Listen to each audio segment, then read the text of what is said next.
সেই দিন আর বেশি দূরে নয়, যেদিন আমার মৃত্যুর খবরটা ভেসে আসবে মসজিদের মাইকে, আর আমার নিথর দেহটা দেখে মানুষ আফসোস করে বলবে, কালকেও দেখেছিলাম এই মানুষটাকে মুচকি হেসে কথা বলতে, তবে আজ হঠাৎ এমন হলো কেন? আহ, মানুষটা বড্ড ভালো ছিল।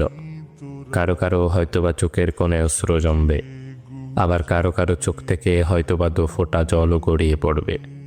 আবার অনেকেই খুশি হয়ে বলবে, যাক, ভালোই হলো, আপদটা বিদায় হয়েছে। বেঁচে থাকতে কি কম জ্বালিয়েছিল? ব্যস্ততার কারণে আমার অনেক কাছের মানুষরাও হয়তোবা আমার জানাজায় উপস্থিত হতে পারবে না।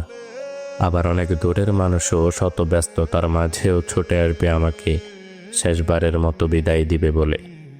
লুকিয়ে থাকবো আমি 3 টুকরো সাদা কাফনের আড়ালে। কেউ কেউ ছুটে আসবে আমাকে শেষবারের মতো একটুখানি